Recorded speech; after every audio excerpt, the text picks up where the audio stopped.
The brutal truth about borderless tech jobs, Geo-Arbitrage. Had you ever wondered why some people earn in dollars while living in countries where life is much cheaper and still seem relaxed, free, and in control of their time? What if I told you that the internet has quietly created a new kind of worker, someone who is not tied to one country, one office, or one cost of living? And what if I also told you that this dream is not as perfect as it looks on social media? Today, we're talking about borderless tech jobs and the truth about geo-arbitrage that most people don't fully understand. Let's start simple. Geo-arbitrage means this. You earn money in a strong currency like US dollars, euros, or pounds, but you spend it in a cheaper country where rent, food, and daily life cost much less. So in theory, you feel richer, even if your income stays the same. Sounds amazing, right? Work from your laptop, sit in a cafe in Bali, Lahore, Bangkok, or Medellin, earn $3,000 or $5,000 a month, and live like a king. But here's the question.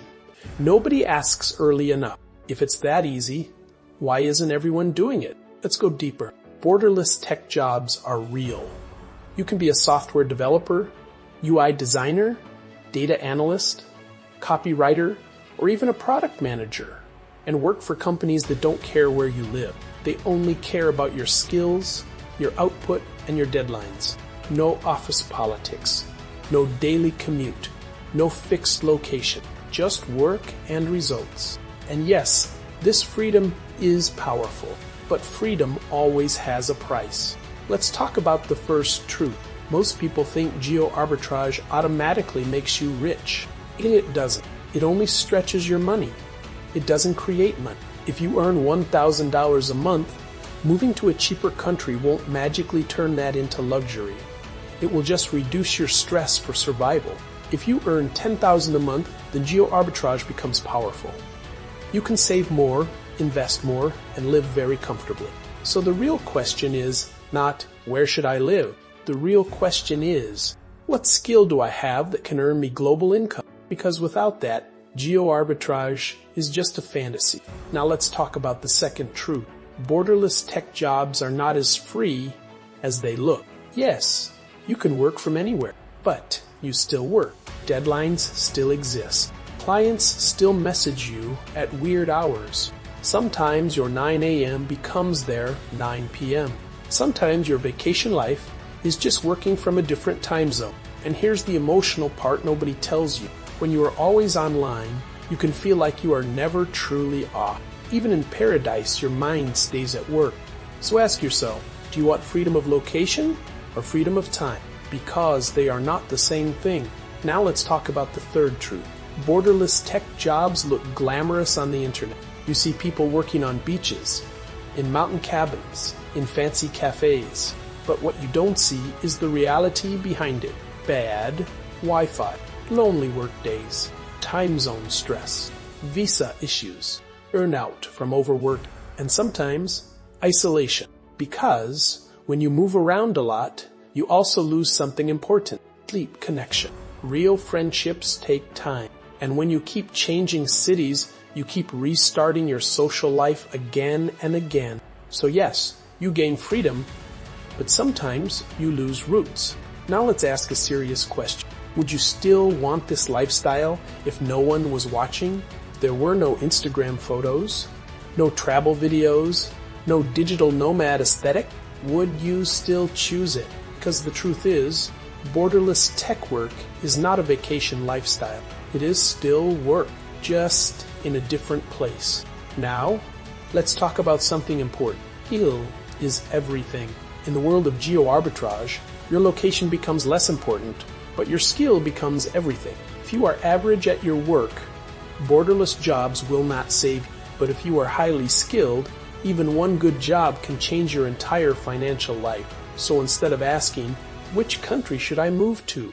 Ask this instead, which skill can make me globally valuable? Coding, AI development, cybersecurity, cloud engineering, digital marketing, UX design, writing, automation. These are not just jobs. They are passports, digital passports. Now here's another brutal truth. The competition is global. You are not competing with people in your city. You are competing with people from India, Pakistan, Nigeria, Philippines, Eastern Europe, Latin America, and everywhere else. People who are hungry, people who are skilled, people who are willing to work hard for less in the beginning. So, if you want to win in this space, you cannot be average. You have to be consistent. And consistency is where most people fail, because learning a skill takes time, and results are not instant. This is where most people quit.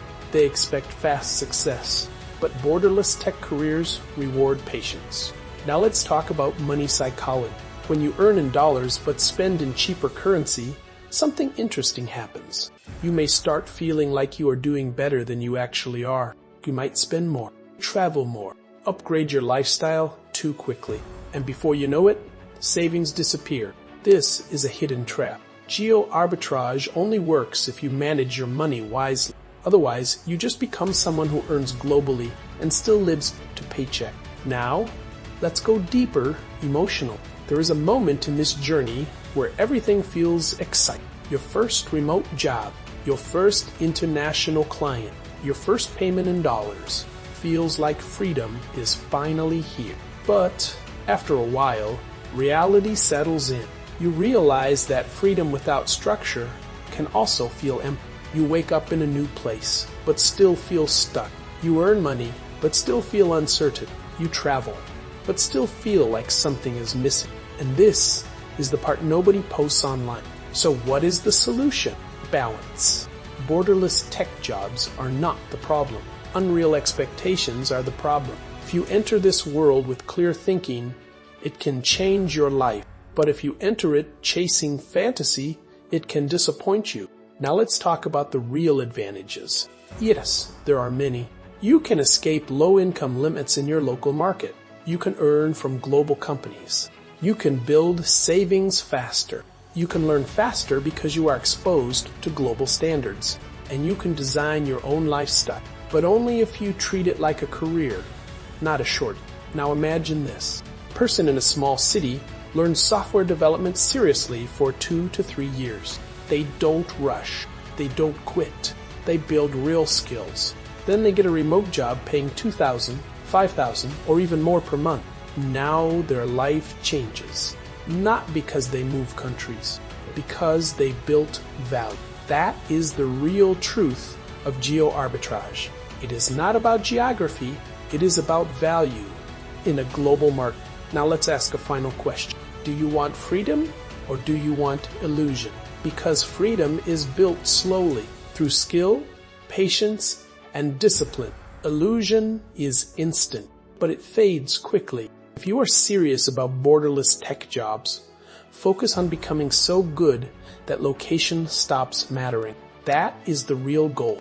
Not beaches, not laptops in cafes, not aesthetic travel photos, but independence, financial independence, time independence, and mental peace.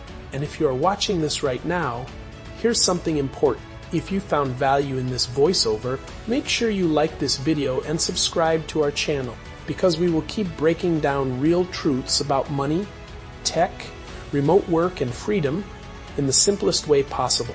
No fake hype, no unrealistic dreams, just honest insights that help you think better and build smarter. And before you go, ask yourself one thing tonight. If you could live anywhere in the world tomorrow, would your current skills still support your life? If the answer is no, then maybe it's time to start building. Because in the world of borderless tech jobs, your real home is not a country. It is your skill, and your skill decides everything.